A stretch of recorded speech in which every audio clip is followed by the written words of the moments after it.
just the two of us. Hai semua, selamat datang dalam video saya. Perkenalkan, nama saya Yosono Brihas dengan nomor induk mahasiswa 2203050192. Saya dari kelas D semester 4 dengan konsentrasi studi antar budaya dan pariwisata. Dalam video ini, saya akan membahas materi mengenai bagaimana sih tips and trick dalam menyediakan atau menyiapkan materi ketika kita ingin berpublic speaking. Pasti kalian sudah penasaran, karena itu check it out.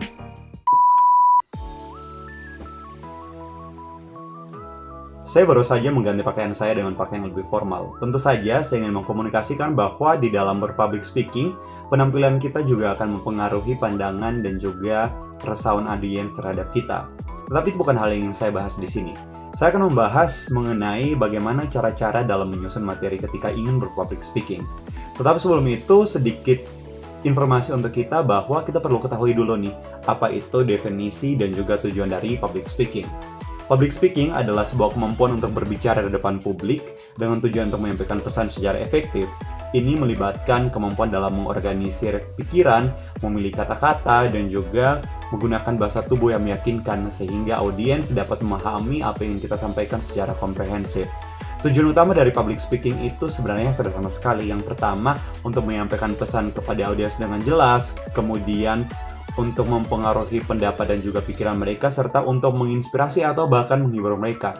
Sehingga berpublic speaking dalam prakteknya itu kita ketahui dengan pidato, kita ketahui juga dengan presentasi atau bahkan melakukan debat. Nah, hal tersebut ketika kita selalu mempraktekannya secara sadar maupun tidak sadar, sudah ada ilmu-ilmu atau praktek-praktek dari public speaking yang sudah kita terapkan di dalamnya. Oleh sebab itu, untuk mendapatkan hasil yang lebih maksimal ketika kita mau berpublic speaking, tentunya ada cara-cara yang harus kita gunakan di dalam menyusun materinya. Yang pertama, kita harus memahami audiens kita, siapa yang ingin kita tuju atau siapa yang akan menerima pesan yang kita kirimkan kalau kita belajar dari sudut pandang ilmu komunikasi. Kemudian kita menentukan tujuan. Nah, tujuan ini adalah apa yang ingin kita bahas baik secara umum maupun secara spesifik. Kemudian pada saat kita melakukan proses dalam meneliti apa yang ingin kita sampaikan kepada audiens, kita juga tentunya perlu untuk melakukan struktur materi. Struktur materi itu seperti apa? Struktur materi adalah keadaan di mana kita menyusun materi itu secara jelas dan secara teratur, baik dari pembukaan, dari isi, penutup. Dan hal itu akan berpengaruh terhadap bagaimana audiens kita dapat menangkap setiap materi yang kita berikan. Normalnya di dalam menyusun materi, pada saat pembukaan itu kita menyapa audiens kita dengan pernyataan-pernyataan atau dengan statement yang akan memancing mereka. Atau di dalam dunia pendidikan biasanya disebut dengan pertanyaan-pertanyaan atau statement yang memantik atau statement pemantik. Nah, di dalam menyusun materinya pun hal yang paling sederhana yang perlu kita ketahui adalah kita menggunakan 5W1H. 5W1H ini bukan hal yang baru lagi untuk kita. Tentunya kita sudah sangat familiar dengan penggunaan 5W1H mulai dari what, where, when, who, how, dan lain sebagainya.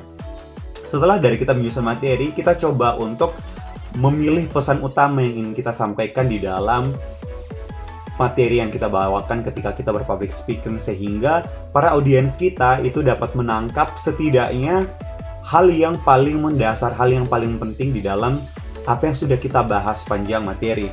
Kemudian untuk mendukung setiap materi yang kita sampaikan, kita bisa menggunakan ilustrasi berupa cerita atau contoh. Hal tersebut akan membantu para audiens untuk bisa berpikir lebih sederhana lagi sehingga mereka dapat menyerap semua informasi yang kita berikan itu secara mendalam dan juga terperinci.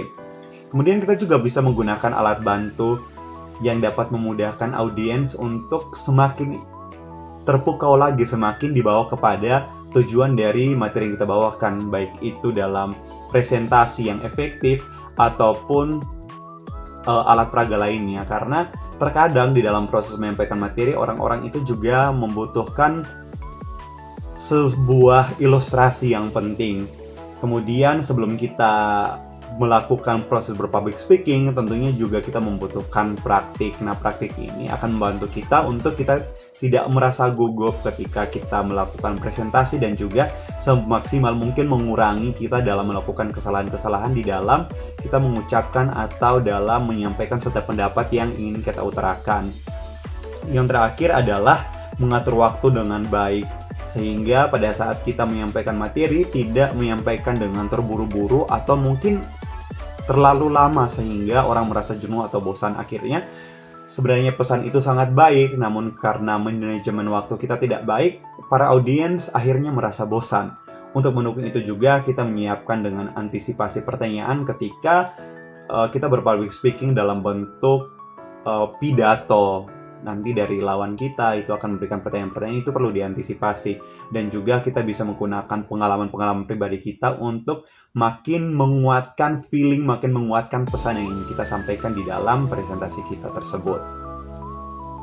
Mungkin itu saja yang bisa saya jelaskan mengenai bagaimana tips and tricks dalam menyusun materi public speaking. Saya berharap materi ini dapat membantu dalam setiap kehidupan kita, terutama sebagai mahasiswa.